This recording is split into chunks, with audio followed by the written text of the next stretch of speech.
అవయవాలను అక్రమంగా రవాణా చేస్తే ₹1,00,00,000 ఫైన్, 10 ఏళ్లు జైలు శిక్ష. అసెంబ్లీలో కొత్త బిల్లు ప్రవేశపెట్టిన మంత్రి దామోదర, సభ ఏకగ్రీవ ఆమోదం. ఆర్గాన్ డొనేషన్ మార్పిడి పర్యవేక్షణకు అడ్వైజరీ కమిటీ, అవయవాల సేకరణ స్టోరేజీ కేంద్రాల ఏర్పాటు, చర్మం ఎముక మధ్య రక్త కణాలు హార్ట్ వాల్స్ కూడా అవయవ మార్పిడి పరిధిలోకి. అమ్మమ్మ నాన్నమ్మ తాతలు తమ మనుమలు మనవరాలకు అవయవాలు ఇవ్వచ్చు అని చెప్పేసి ఒక వార్త అయితే కనబడతా ఉన్నది. ఒక మంచి నిర్ణయం అయితే తీసుకుంది నేను తెలంగాణ అసెంబ్లీ, ఒక మంచి నిర్ణయం తీసుకుంది. దానికి ప్రతిపక్షంలో ఉన్నటువంటి నాయకులు కూడా మద్దతు తెలిపారు. కేటీఆర్, హరీష్ రావు కూడా మేము కూడా మా పార్టీ నుంచి మద్దతు తెలుపుతా ఉన్నాం. అవయవ దానం అనేది ఏదైతే ఉందో, సో దాన్ని కూడా ఒక చట్టం చేయబోతా ఉన్నారు, బిల్లులో ప్రవేశపెట్టుకొని దాన్ని కూడా ఆరోగ్యశ్రీలో చేర్చేలాగా. ఇప్పుడు ఆయనకి మొత్తం కూడా బాడీ డెడ్ అయిపోయింది అనుకోండి, బ్రెయిన్ డెడ్ అయిపోయింది. సో ఆయన ఆర్గాన్స్ అన్ని కూడా మంచిగా పనిచేస్తాయి. సో అది ఇంకొకరికి మార్పిడి చేయడానికి ఆరోగ్యశ్రీలో పెడితే, ఇప్పుడు ఆరోగ్యశ్రీ 10 లక్షలు నడుస్తూ ఉంది. ఆ ఆపరేషన్కి 7 లక్షలు 8 లక్షలు అయితే ఇంకో ప్రాణాన్ని ఉచితంగా కాపాడుకునే దానికోసం మరొక చట్టం, ఒక బిల్లును అయితే మరి రాష్ట్ర ప్రభుత్వం అయితే తీసుకొచ్చిర్రు.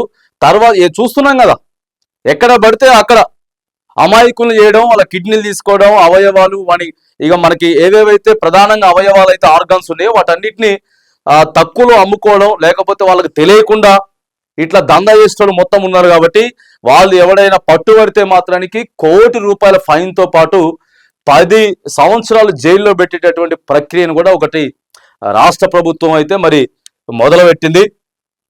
మిగతావి కూడా ఇప్పుడు చర్మం, తర్వాత ఎముక మధ్య రక్త కణాలు హార్ట్ వాల్స్ కూడా అవయవ మార్పిడి పరిధిలోకి తీసుకొస్తారట. ఇవి కూడా అవయవ మార్పులోకి తీసుకొచ్చి చనిపోయిన వాళ్ళు ఎవరైనా ఉంటే సో వాళ్ళకి సంబంధించిన అవయవాలు వేరే మనిషికి ఎవరికైతే అక్కడికి వస్తాయో, అత్యవసర పరిస్థితులలో ఉన్నాయో, సో ఒక మంచి నిర్ణయం అయితే నిన్న అసెంబ్లీలో అయితే తీసుకున్నారు. అవయవాల అక్రమ రవాణా, అక్రమ మార్పిడిపై కఠిన చర్యలు తీసుకుంటామని వైద్య ఆరోగ్య శాఖ మంత్రి దామోదర రాజనరసింహ తేల్చి చెప్పారు. కొత్త చట్టం ప్రకారం ₹1,00,00,000 జరిమానా, 10 ఏళ్ల జైలు శిక్ష పడుతుందని హెచ్చరించారు. పాత చట్టం ప్రకారం జరిమానా కేవలం 5,000 ఫైను, 3 ఏళ్లు జైలు శిక్ష పడేదని తెలిపారు.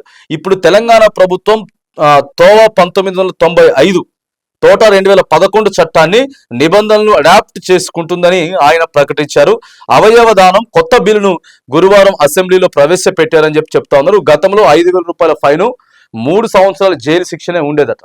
సో ఇప్పుడు ఈ చట్టాలను కూడా కొంత కఠినతరం చేస్తా ఉన్నాం. ఏదో చూసి చూడనట్లు పోవటం కాదు, ఇక చూసి చూడనట్లు పోవటం కాదు. ఎవడైతే దీంట్లో భాగస్థులుగా ఉండి అవయవాల్ని ఒక దగ్గర దందాలు చేయడం, వీడికెళ్ళి వేరే స్టేట్లకి లేకపోతే వేరే కంట్రీలకు పంపించడం ఎట్లయితే ఉందో వాళ్ళ మీద కఠినంగా చర్యలు తీసుకోబోతా ఉన్నాం.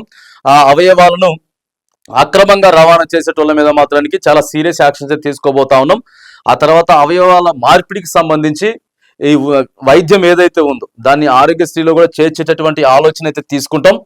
ఆ తర్వాత సభ ఏకగ్రీవంగా అటు బీజేపీ కావచ్చు, ఎంఐఎం కావచ్చు, సో ఇటు బీఆర్ఎస్ కావచ్చు, ఈ 3 ప్రతిపక్షంలో ఉన్న నాయకులంతా కూడా మద్దతు అయితే తెలిపిరట. సో కొంత వెసులుబాటు, ఎందుకంటే అత్యవసర పరిస్థితిలో ఉన్న వాళ్ళకి మాత్రానికి ఇది ఖచ్చితంగా ఒక మంచి వార్తనే చెప్పవచ్చు. తెలంగాణ అసెంబ్లీ మాత్రానికి ఒక మంచి బిల్లును నిన్న ప్రవేశపెట్టారు.